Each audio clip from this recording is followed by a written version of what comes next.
Bueno, continuamos con el tercer video. Vamos a hablar, bueno, del tema de las capacitaciones y adiestramiento. ¿Qué quiere decir? Que todos los trabajadores que están expuestos a niveles de ruido, ¿sí? Están expuestos niveles de exposición a ruido, ¿sí? El NER, iguales o superiores a 80 decibeles, ¿sí? O sea, todos los trabajadores que están expuestos al NER igual o superior a 80 decibeles deben de ser instruidos respecto a las medidas de control mediante un programa de capacitación.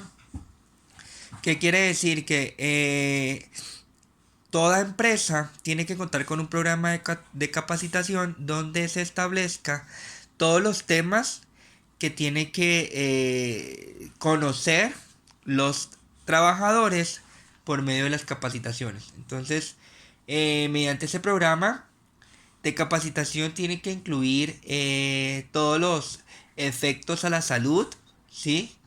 Los niveles máximos permisibles de exposición, medidas de protección y exámenes audiométricos y sitios de trabajo que presenten condiciones críticas de exposición, ¿sí? Es decir, que todos los trabajadores que estén expuestos a ruido a más de 80 decibeles o iguales a 80 decibeles deben de contar con una capacitación donde se les suministre las medidas de control, cuáles son las medidas de protección, ¿sí? Toda la información de también de elementos de protección personal, de cómo hay que usarlo, cuidarlo, cómo hay que mantenerlos en buenas condiciones, la limpieza, cada cuánto hay que reemplazarlo y las limitaciones de los equipos como tal. O sea, cada equipo de protección personal tiene su limitación. Entonces eso también hay que darle a conocer a los trabajadores, hay que instruirlos en esa parte, en ese tema. En el control, que bueno, la vigilancia, prácticamente la vigilancia es los exámenes médicos, prácticamente esa es la vigilancia. Son los exámenes médicos anuales que deben de practicarles a los trabajadores que están expuestos a niveles de ruido de 85 decibeles, ¿sí? Cuando están de 85 decibeles iguales o mayores, deben de practicarle a los trabajadores exámenes médicos, ¿sí? Obviamente enfocados en la parte auditiva, ¿no? A los oídos.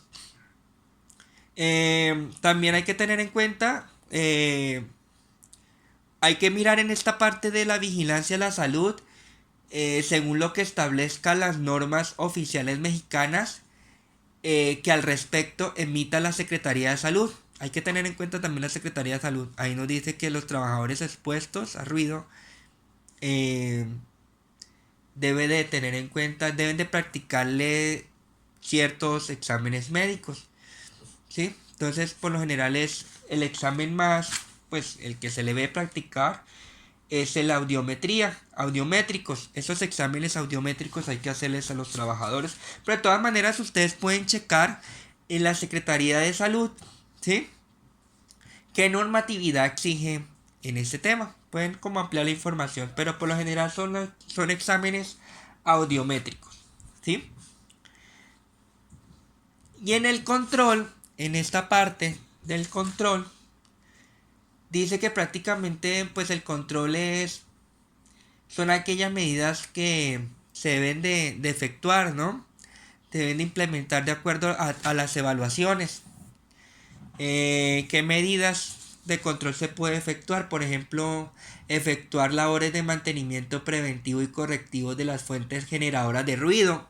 Sí, porque muchas veces los equipos con las vibraciones, con el tiempo de funcionamiento comienzan a generar cierto desgaste y ruido, ¿sí?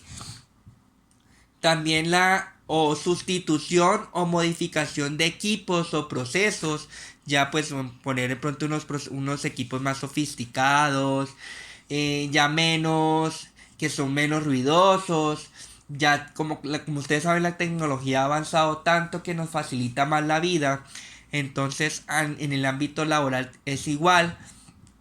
Entonces hay equipos más sofisticados que es muy importante, pues si se pueden sustituir o modificar algún equipo o un proceso donde se disminuya el nivel de ruido, mucho mejor. ¿Listo?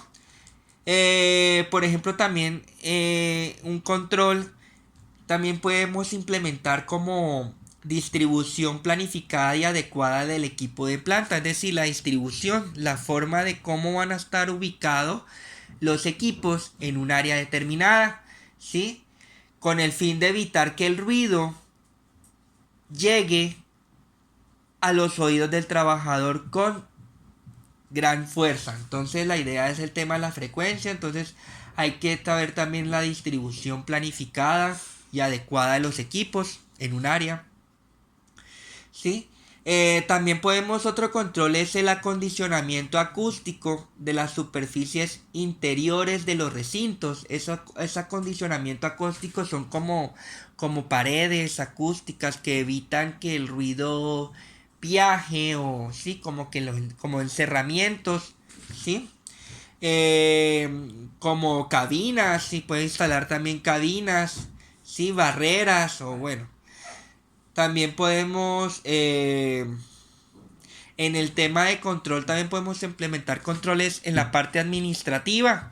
¿Qué controles se puede implementar, o qué medidas administrativas de control se pueden implementar? Por ejemplo, el manejo de tiempos de exposición. Es decir, que recursos humanos o la alta dirección deben determinar que rotar a trabajadores, sí, que no solo un trabajador esté largos periodos de tiempo expuestos a ese ruido. Entonces podemos cambiar turnos, sí, suplir. Entonces manejar, o sea, hay que manejar los tiempos, porque usted sabe que aquí vamos a tener en cuenta es el tiempo de exposición. Entre más tiempo de exposición esté el trabajador a ruido, pues más va a ser el riesgo, va a estar más latente a sufrir una enfermedad como pérdida de audición. Entonces es muy importante el manejo de los tiempos, que podemos rolar turnos, sí. También, por ejemplo, la programación de la producción. Entonces podemos generar turnos, ¿sí? De acuerdo a la programación de producción pues también hay que tener en cuenta otros métodos administrativos. Eso es tema más cómodo que manejo de personal, ¿sí? Prácticamente las medidas de control que se adopten en una empresa deben estar sustentadas por escrito en un análisis técnicos para su implementación, así como una evaluación que se practique dentro de los 30 días posteriores a su aplicación para verificar su efectividad. ¿Qué quiere decir eso, lo que acabé de leer? Dice que nosotros no podemos implementar controles a lo loco, que porque creo que es conveniente, porque supongo que va a ser efectivo. No, aquí no hay de nada de suposiciones. Aquí tiene que ser con hechos. Sí, entonces, por eso aquí la norma dice que todas medidas que vayan a adoptar, medidas de control que vaya a adoptar una empresa, tiene que estar sustentada por escrito. ¿Y cuál es la sustentación por escrito? Pues los informes que van a entregar los laboratorios, ¿sí? El ente certificado que pueda realizar este tipo de evaluaciones, ¿sí? Ese informe es un escrito que me va a sustentar y ahí nos va a decir qué medidas de control debe de adoptar las empresas con base a los resultados de la evaluación. Entonces, ahí en ese informe es un escrito donde nosotros ya debemos de tomar en cuenta esos controles. Ya nos determinará qué debemos de hacer. Por último, que es la documentación correspondiente a cada uno de los elementos indicados. ¿Cuáles son esos elementos indicados? Estos. Todas estas actividades, ¿sí? Que están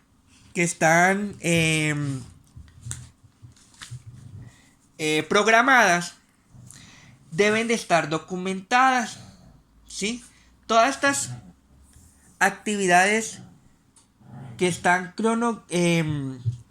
que está dentro del cronograma, ¿sí?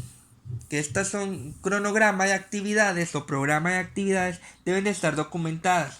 Es decir, que el patrón o las empresas deben de conservar esta documentación. ¿Cuántos años? 5 años. ¿Sí? ¿Por qué? Porque hay que dejar evidencias de que realmente estamos cumpliendo con estas actividades. ¿Cómo cumplimos con estas actividades? Por medio de un informe de resultados de la evaluación que nos entrega el proveedor.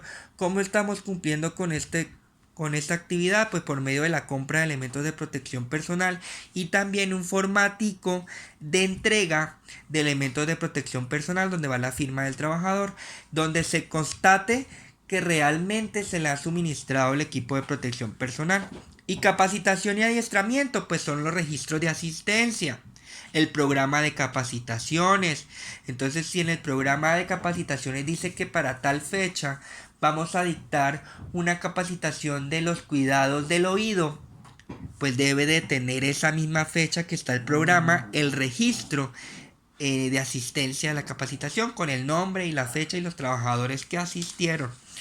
Que también debe tener la vigilancia de la salud, pues es el dictamen que da el médico ocupacional del resultado del examen médico que se le practicaron los trabajadores. Entonces le da como un dictamen donde nos dice que cómo está el estado de salud la población, si se mantiene o no. Y el control, pues ya sería todo el tema de fotografías, de si vamos a adecuar, vamos a instalar unos paneles o unos aislamientos o vamos a instalar unas cabinas. Entonces tomamos fotografías de que se instalaron esas cabinas, o acondicionamiento acústico. Bueno, todo eso hay que tener registro, unos documentos y todo eso se tiene que guardar 5 años. ¿Listo? Muy bien, entonces ahora vamos a continuar con el siguiente tema, que vamos a mirar el tema de la evaluación de estos parámetros. ¿Ok?